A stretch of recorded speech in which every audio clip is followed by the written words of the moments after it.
आज का जो टॉपिक है वो है अनसर्टिनिटी। अनसर्टिनिटी क्या है?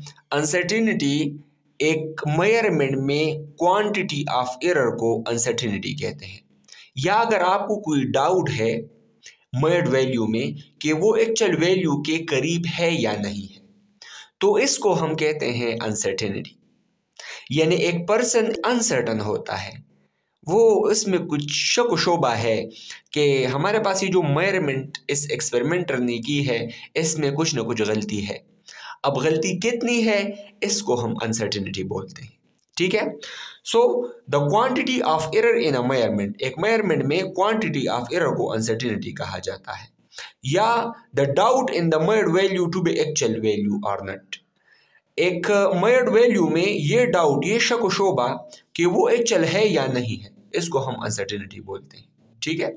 अब अनसर्टिनिटी कितनी होगी हमारे पास एक मेजरमेंट में? याद रखिए कि अनसर्टिनिटी हमारे पास जनरेट होती है between the two ends of measuring substance. अब इसका एक एंड ये वाला है और इसका एक एंड ये वाला है। ठीक है। तो यहां पर भी अनसर्टिनिटी जनरेट होती है और यहां पर भी अनसर्टिनिटी होती है। अब कितनी होगी? याद रखिए कि एक इंस्ट्रूमेंट में जो मैक्सिमम पॉसिबल अनसर्टिनिटी है वो इसकी लीस्ट काउंट की इक्वल होता है। कितना होता है? लीस्ट काउंट के इक्वल होता है। ठीक है। अगर लीस्ट काउंट से कम वैल्यू आ गई तो उसमें फिर अनसर्टिनिटी आ जाएगी। ठीक है। अच्छा, अब लेट्स से इसका जो लीस्ट काउंट है इस मेजरिंग डिवाइस का वो है 0.1 सेंटीमीटर। कितना है? वो है 0.1 सेंटीमीटर। तो इसके टू एंड्स है ना, जब टू एंड्स है तो यहां पर भी जनरेट होती है, यहां पर भी जनरेट होती है। तो इस लीस्ट काउंट के हाफ वाली अनसर्टिनिटी यहां पर जनरेट होगी और हाफ वाली यहां पर जनरेट होगी। ठीक है। यानी 0.1 डिवाइडेड बाई 2 इसलिए कि एक एंड ये वाला है, एक एंड ये वाला है। तो इसको अगर मैं डिवाइड करूंगा तो यहां पर आ जाएगा प्लस माइनस 0.05। इतनी जनरेट होगी एट दिस एंड और इतनी जनरेट होगी एट दिस एंड। और अगर हम इसको आपस में ऐड करेंगे तो वो इस लीस्ट काउंट की इक्वल होगा, यानी एब्सोल्यूट एरर की इक्वल होगा। ये टॉपिक हमने पढ़ा हुआ है। तो इसको कहते हैं अनसर्टिनिटी। अब इतनी value at one end, let's say this end और लेट्स से दिस एंड, इसमें एक एक्सपेरिमेंटर जो है वो अनसर्टन होता है कि वो 0.05 ज़्यादा नापे तो इसकी मेजरमेंट ठीक होगी, या वो 0.05 कम नापे माइनस में तो वो ठीक मेजरमेंट होगी। तो इसको कहते हैं अनसर्टिनिटी। सही है। अच्छा, अब यहाँ पर जो दूसरा हमारे पास एक टाइप है अनसर्टिनिटी का वो है परसेंटेज अनसर्टिनिटी, कि अगर अनसर्टिनिटी इतनी है तो वो परसेंटेज में कितनी होगी। तो याद रखिए कि परसेंटेज अनसर्टिनिटी वो फ्रैक्शनल एरर मल्टीप्लाई बाय 100, और फ्रैक्शनल एरर को रिलेटिव एरर भी बोलते हैं। ये वाला टॉपिक हमने पढ़ा हुआ है। ठीक है, आप देख सकते हो। और रिलेटिव एरर इक्वल होता है error divide by measured value. तो हम क्या करेंगे कि अगर हम परसेंटेज अनसर्टिनिटी को नापना चाहे, इसको मालूम करना चाहे, तो हम करेंगे फ्रैक्शनल एरर मल्टीप्लाई बाय 100, और फ्रैक्शनल एरर रिलेटिव एरर की इक्वल होता है, यानी इसको हम रिलेटिव एरर भी बोलते हैं, और वो ऑनवर्ड इक्वल होता है error divide by measured value. तो error divided by measured value, और इसके साथ परसेंटेज है तो हम 100 मल्टीप्लाई करेंगे। तो इस तरीके से हम परसेंटेज अनसर्टिनिटी को फाइंड आउट कर सकते हैं। उम्मीद है कि अनसर्टिनिटी आपको समझ आई है। अब अगर आपके पास मल्टीपल ऑफ मेजरमेंट्स हैं उसमें आप अनसर्टिनिटी को कैसे कैलकुलेट करेंगे? So calculating uncertainty in final result. तो इसमें कुछ रूल्स हैं और उसमें पावर रूल भी है, क्वोशंट रूल भी है, मल्टीप्लिकेशन रूल भी है और सब्ट्रैक्शन रूल भी है। तो ध्यान से देख लीजिएगा। जैसे यहाँ पर एक एग्जांपल है, वो ये है कि हमारे पास एक मेजरमेंट है x1 जो कि इक्वल है 3.5 प्लस माइनस 0.05, और दूसरा जो मेजरमेंट है वो है 4.2 प्लस माइनस 0.06। अब अगर आप इन दोनों को ऐड करना चाहे तो कौन सा रूल होगा? आप ऐसा करेंगे कि x1 प्लस x2 करेंगे और इसके साथ जो है हम इसकी अनसर्टिनिटी लिखेंगे और अनसर्टिनिटी को भी ऐड करेंगे। कैसे? इस तरह x1 इक्वल है 3.5 प्लस माइनस 0.05 और ये जो दूसरा है वो इक्वल है 4.2 प्लस माइनस 0.06। इन दोनों को ऐड कर लें, ये आ जाएगा 7.7 और इसके साथ में प्लस माइनस यहाँ पर 0.05, यहाँ पर 0.06। तो अगर इसको हम ऐड करेंगे ये आ जाएगा 0.11। तो इस केस में हम जो है एडिशन के लिए इन दोनों को ऐड करेंगे। अब सब्ट्रैक्शन रूल किया है? सब्ट्रैक्शन रूल ये है कि अगर आप x1 माइनस x2 करेंगे तो इसके साथ में जो अनसर्टिनिटी है वो फिर भी ऐड होगी, वो सब्ट्रैक्ट नहीं करेंगे। सही है? अच्छा, तो लेट्स से अगर यहाँ पर आपको बोला जाए कि x2 माइनस x1 कर दें तो इसमें होगा 4.2 माइनस 3.5 और अनसर्टिनिटी प्लस माइनस फिर भी वही होगी 0.11। उम्मीद है कि आप लोगों को, और यहाँ पर अगर जो भी यूनिट हो तो वो यूनिट आप इसके साथ लिख सकते हो। ठीक है, यहाँ पर भी मैं यूनिट लिखूंगा, लेट्स से सेंटीमीटर है तो सेंटीमीटर लिखूंगा। ये था हमारे पास एडिशन और सब्ट्रैक्शन वाला रूल कि इन दोनों केसेस में अनसर्टिनिटी क्या होगी, वो ऐड होगी। अब है प्रोडक्ट एंड क्वोशंट रूल। तो प्रोडक्ट और क्वोशंट रूल को समझने के लिए एक एग्जांपल मैंने आपके सामने लिखा है और वो ये है कि ओम्स लॉ, जिसका मैथमेटिकल फॉर्म जो है वो है V इक्वल्स टू IR। अगर वोल्टेज इक्वल है 7.3 वोल्ट्स का और करंट इक्वल है 2.73 का और वोल्टेज में जो अनसर्टिनिटी है डेल V वो प्लस माइनस 0.1 वोल्ट है और करंट में जो अनसर्टिनिटी है डेल I वो है प्लस माइनस 0.05 एम्पियर। अब देख ले प्रोडक्ट और क्वोशंट रूल। सही है, आगे हम इंशाल्लाह इसको करेंगे। तो अगर इससे हम रेजिस्टेंस को फाइंड आउट करना चाहे तो वो होगा V बाई I। तो V by I equals to R, यहाँ पर V इक्वल है 7.3 का और जो करंट है वो इक्वल है 2.73 का। तो रेजिस्टेंस आया 2.7 ओम आया और ओम यूनिट है किस चीज़ का? रेजिस्टेंस का। Ohm is the unit of resistance. ये आप सेकंड ईयर में पढ़ेंगे बच्चों। सही है? अच्छा, अब अगर आपको कोई कहे कि परसेंटेज अनसर्टिनिटी इन वोल्टेज वो कितनी होगी और परसेंटेज अनसर्टिनिटी इन करंट वो कितनी होगी, तो इससे पहले बता दिया मैंने कि वो रिलेटिव एरर या फ्रैक्शनल एरर मल्टीप्लाई बाय 100, यानी error divided by measured value. ठीक है, और इसके साथ हम मल्टीप्लाई करेंगे 100 को, क्योंकि परसेंटेज अनसर्टिनिटी है। ये हुआ हमारे पास वोल्टेज के लिए, और यहाँ पर मैं करंट के लिए भी करूँगा कि फ्रैक्शनल एरर या रिलेटिव एरर इक्वल होता है error divided by measured value, और इसको भी मैं 100 से मल्टीप्लाई करूँगा। अब इसमें वैल्यूज को पुट करें। वोल्टेज में एरर कितना है? वो है 0.1 और जो वोल्टेज की वैल्यू है वो है मेड वैल्यू 7.3। जो करंट की अनसर्टिनिटी है वो है, यानी जो एरर है वो है 0.05 डिवाइडेड बाय जो करंट की वैल्यू है वो है 2.73, और इसके साथ मैं मल्टीप्लाई करूंगा 100 को। यहाँ पर भी मैं मल्टीप्लाई करूंगा 100 को। याद रखिए कि इस केस में जो आंसर आ जाएगा वो आप लिख लें और इस केस में जो आंसर आ जाएगा वो आप लिख लें, और आंसर इसका आता है 1% और यहाँ से 2%। अब करंट और वोल्टेज में जो अनसर्टिनिटी है वो इक्वल है 3% का। ठीक है, क्योंकि 1% किस में है? वो है वोल्टेज में, और 2% किस में है? वो है करंट।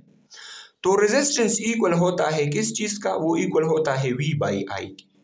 वोल्टेज में जो अनसर्टिनिटी है वो है 1% और जो करंट में है वो है 2%। ठीक है, अब ये क्वोशंट रूल है, क्योंकि हमने डिवीजन में लिखा हुआ है। तो जब ये क्वोशंट रूल है तो क्वोशंट रूल के साथ हम ऐसे करेंगे कि percentage uncertainty of first plus percentage uncertainty of second. तो यहाँ पर परसेंटेज अनसर्टिनिटी इन रेजिस्टेंस वो आ जाएगी 3%। ठीक है, उम्मीद है कि ये आप लोगों को क्लियर है। तो टोटल अनसर्टिनिटी इन R ये इक्वल होता है परसेंटेज अनसर्टिनिटी इन V प्लस परसेंटेज अनसर्टिनिटी इन करंट। तो ये था कि परसेंटेज अनसर्टिनिटी इन आर कितनी होगी।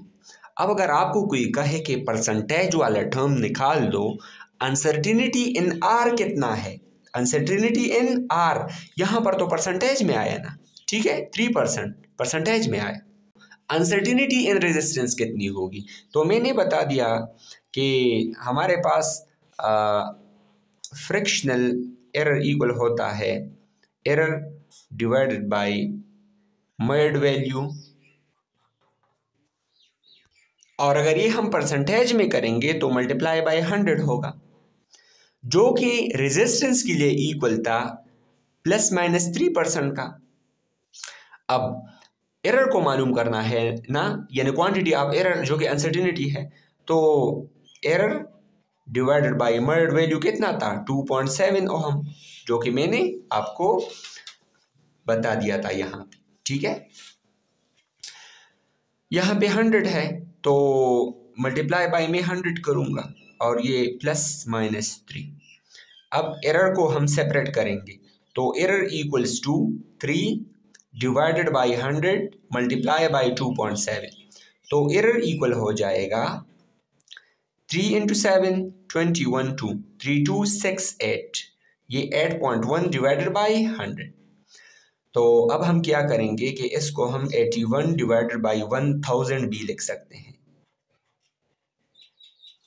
तो इससे जो आ जाएगा एरर इन रेजिस्टेंस वो 0.08 और यूनिट क्या होगा ओहम, ठीक है। सो उम्मीद है कि ये वाले रूल मल्टीप्लिकेशन और कोशेंट वाले रूल आप लोगों को समझ आ गए होंगे। सो अपने लेक्चर को नेक्स्ट प्रोसीड कर लेते हैं। Let's see, addition, subtraction, quotient और मल्टीप्लिकेशन रूल के बाद अब हम आ गए हैं पावर रूल पे कि अनसर्टेनिटी के लिए पावर रूल कौन सा होगा। याद रखिए कि वॉल्यूम ऑफ स्फीयर जो है उसके लिए हम फॉर्मूला यूज़ करते हैं 4/3 पाई आर क्यूब, ठीक है। अब अगर हम आर में अनसर्टेनिटी को देखेंगे तो पावर के लिहाज से उसके साथ हम कैसे डील करेंगे, इसको कहते हैं पावर रूल। लेट्स से जो हमारे पास रेडियस है वो इक्वल है 2.25 सेंटीमीटर का, और इस रेडियस में जो अनसर्टेनिटी है, जो क्वांटिटी ऑफ एरर है वो है ±0.01 सेंटीमीटर, ठीक है।